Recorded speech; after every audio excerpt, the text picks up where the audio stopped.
सवेरे पाकिस्तान में एक बार फिर रहने का बहुत शुक्रिया। Once again a very good morning, और बहुत ज़्यादा गुड मॉर्निंग इसलिए कह रही हूँ क्योंकि हमारे आसपास के लोग जो होते हैं, हंसते मुस्कुराते चेहरे, खिलखिलाते लोग, पता नहीं क्या क्या मास्क लगाकर अपने अंदर का दर्द, तकलीफ, डिप्रेशन छुपा छुपा कर घूम रहे होते हैं। कहते हैं ना कि किसी को खाली देखकर उसको जज ना करो जब तक तुम उसके हालात से वाकिफ़ ना हो।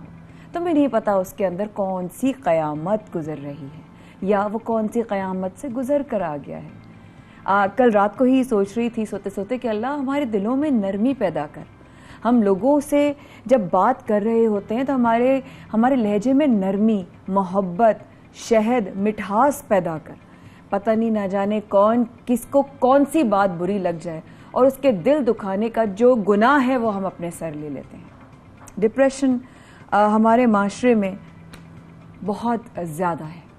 कोई अगर कहे कि नहीं डिप्रेशन, डॉक्टर के पास नहीं जाते, नहीं बीमार हैं हम कोई, तो जब जिस्म डॉक्टर के पास दिखा सकते हैं तो दिमाग को अलग क्यों समझते हैं? क्या वो जिस्म का हिस्सा नहीं है? इस वक्त हमारे साथ तस्कीन फाउंडेशन से उनकी हेल्थ एक्सपर्ट हमारे साथ मौजूद हैं, लाहौर स्टूडियो से राहीला, और कराची में हमारे खुद मौजूद हैं सिंगर बुरहान, और सॉन्ग राइटर भी हैं, सिंगर भी हैं, और साथ हमारे साथ हमारे मेहमान भी हैं। तो आप दोनों को खुशामदीद कहते हैं।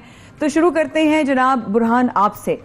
ये देसी दरवेश कौन है और ये क्या काम करते हैं? अच्छा, देसी दरवेश बेसिकली मेरा पेन नेम है या स्टेज नेम है जो मैं परफॉर्मेंसेस के लिए यूज़ करता हूँ। अच्छा। लेकिन अब ओवर द इयर्स ये एक ब्रांड बन गया है।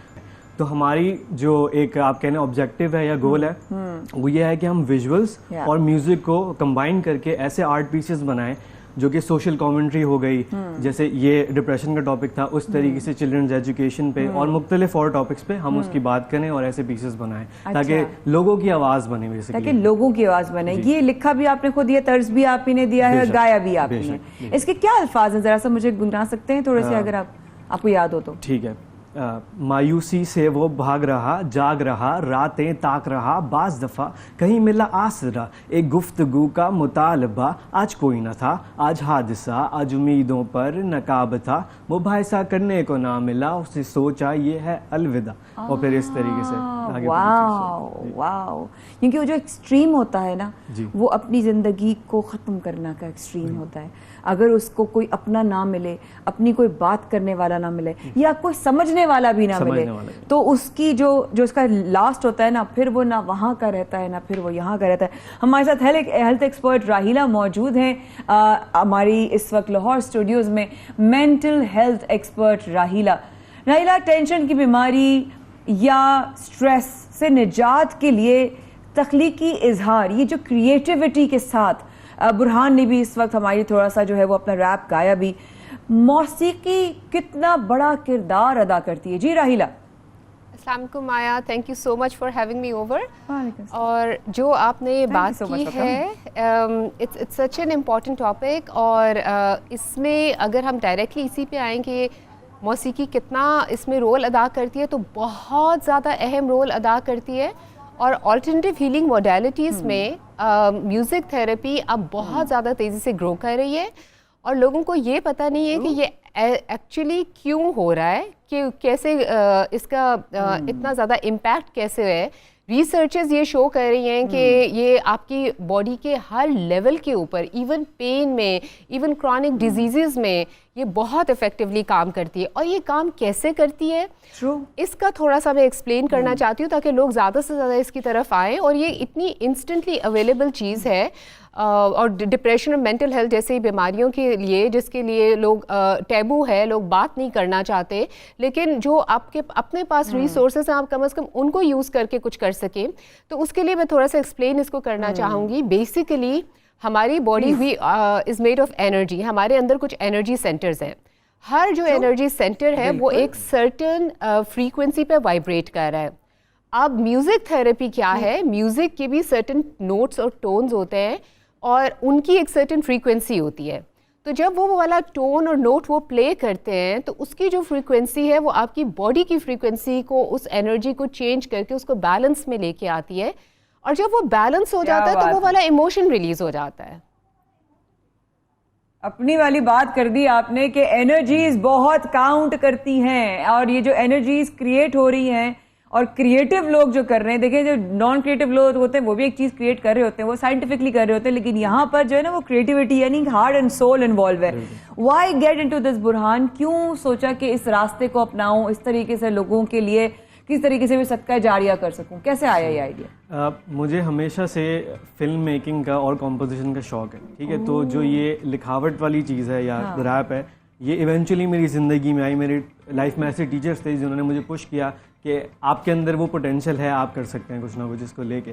तो फिर वो क्योंकि मैं लिटरेचर का भी काफ़ी शौकीन हूँ, शेक्सपियर बहुत पढ़ा है, ब्रेक्ट पढ़ा है, क्या बात है। तो उस चीज़ से बनते बनते इवेंचुअली म्यूज़िक भी ज़िंदगी में आया, राइटिंग और पुख्ता हुई। तो फिर उसके बाद मैंने कहा कि रैप एक जरिया ढूंढता हूँ, और सिर्फ वो वाली भी चीज़ नहीं कि मतलब सोशल कमेंट्री हो, ये ना हो कि मतलब आजकल के नहीं बहुत अच्छा है भाई, यूथ तो है ही इनटू रैप, और आने वाली जो नेक्स्ट जनरेशन है वो भी इज इनटू रैप, और अब कल्चर आ चुका है। वो सही कह रही राहिला कि अब लोगों को समझ में आ गई है, और जिस तरीके से जिन नोट्स को वो टच करता है ना जाके, दैट इज द इम्पैक्ट जो बेसिकली आपका मकसद है वो वहीं जाके कामयाब होता है। हम रियलिटी ही तो दिखा रहे हैं ऑब्वियसली। अच्छा राहिला, अब बात आते हैं असल मुद्दे की तरफ, जिस मुद्दे की वजह से जो दरअसल आज के इस टॉपिक की वजह है वो है डिप्रेशन। पाकिस्तान में अगर मैं आपसे पूछूं क्या सिचुएशन है, ऐसी कौन सी निशानियां हैं जिसकी वजह से सिचुएशन क्रिएट हो सकती है? फैमिलीज आपको सुन रही हैं, यूथ आपको सुनेगा, अगर अभी सो रहा होगा तो बाद में सोशल मीडिया पे सुनेगा, रैप करेगा और अच्छे अच्छे गाने बनाएगा और मोटिवेशन और इंस्पिरेशन बनेगा, लेकिन घर वाले जो इस वक्त जहां जहां हम भी सुन रहे हैं ना, हमारी भी फैमिलीज हैं, क्या क्या निशानियां हैं जो हमारे लिए अलार्मिंग या एक नॉक हो सकता है ऑन द डोर? अच्छा, निशानियां जो हैं वो बताने से पहले very quickly I would like to tell you कि ये बहुत रैम्पेंटली इंक्रीज़ हो रहा है, बहुत तेज़ी से फैल रहा है, और इसका ऑनसेट होता है एंग्जाइटी से, और जब एंग्जाइटी को हम सेटल नहीं करते, उसको हम उसी वक्त ट्रीट नहीं करते, तो वो फिर डिप्रेशन में चेंज हो जाता है। कैसे डिप्रेशन, थोड़ा सा एक बहुत आसानी से लेमैन टर्म्स में मैं सबको ये समझाना चाहती हूँ, डिप्रेशन इज़ बेसिकली डीप्रेसिंग। आप क्या कर रहे हैं, अपने इमोशंस को प्रेस करते जा रहे हैं, करते जा रहे हैं, करते जा रहे हैं, तो वो पाइल अप होते जा रहे हैं, और जब वो हैवी इतने पाइल अप हो जाते हैं कि आपको लिटरली, क्योंकि वो एनर्जी है लोगों को नजर नहीं आती, लेकिन एक्चुअल में आप बिल्कुल ऊपर तक, नेक तक फुल हो जाते हैं, आपके अंदर हैवीनेस इतनी आ जाती है। तो उसके सिम्टम्स के अंदर अगर आप ये देखें कि आप बिल्कुल हैवी हो गए हैं, आपने कोई 10 सूटकेस उठा लिए हैं, तो पहली चीज क्या होगी कि आपके अंदर हिम्मत नहीं रहेगी, आपके अंदर एनर्जी नहीं होगी, लिथार्जी की फीलिंग होगी, दिल नहीं करेगा कोई काम करने को, मूड डाउन हो जाएगा, आप बिल्कुल हेल्पलेस फील करेंगे, और हेल्पलेसनेस फिर लीड करेगी होपलेसनेस में, आप सैड फील करेंगे। फिर उसके बाद जैसे इन्होंने बुरहान ने इतनी अमेजिंग, अगर आपने सुना, मैंने तो सुना, और एनी एम्पैथ, किसी का भी दिल जरा सा भी हो लोगों के लिए, तो वो उसके दिल पे जाके वो लगती है। It touched me, है ना, it touched me too, and I even had this like, मुझे रोना आ गया कि वाकई कि कोई बात करने वाला नहीं है। तो उसी से अगर हम दें कि इसके सिम्टम्स में आप देखें कि इंसान बहुत ज़्यादा वर्थलेस फील करना शुरू हो जाता है, लोनली फील करना शुरू हो जाता है, फिर लैक ऑफ एपेटाइट, रहना शुरू कर देता है, अपने आप को लोगों से काट लेता है, आइसोलेट कर लेता लगता है कि शायद मैं जो लैंग्वेज बोल रहा हूँ वो एलियन है, दूसरे जो बोल रहे हैं वो तुम्हें समझ में आ रही है, लेकिन मैं जो बोल रहा हूँ वो किसी को समझ नहीं आ रहा। बिल्कुल, उसके अंदर कुछ करने की होप बिल्कुल खत्म हो जाती है। फिर एपेटाइट, ये एक बहुत इंपॉर्टेंट चीज है, आपका खाने को दिल नहीं करता, भूख लगनी खत्म हो जाती है, या रिवर्स होता है, आप बहुत ज्यादा खाना शुरू कर देते हैं, जो कि वेट गेन करता है और वो मजीद डिप्रेशन क्रिएट करता है। तो डिप्रेशन इनवाइट्स मोर डिप्रेशन, ठीक है। फिर उसके बाद स्लीपलेसनेस, ये एक बहुत अलार्मिंग सिचुएशन है। सो मच तस्कीन फाउंडेशन के साथ तो मुझे लगता है जितना भी कम वक्त हो ना, वो कम ही मुझे लगता है कि मैं आप लोगों के काम को इतना मैं दिल से पसंद करती हूँ, और मैं दुआ करती हूँ आप लोगों के लिए, इस तरह आप लोग काम कर रहे हैं ना, खिदमत खल्क कर रहे हैं ना आप अल्लाह की मखलूक की, ऐसे मैंने आज तक किसी को नहीं देखा, और मुस्तकिल मिजाजी के साथ कर रहे हैं। अल्लाह ताला आप लोगों के लिए, सबके लिए बहुत आसानियां करे। Thank you Burhan, thank you Rahila for joining us from all the way Lahore studios. और तस्कीन आते रहिए और लोग जिंदगी में तस्कीन भरते रहिए। और यहाँ पर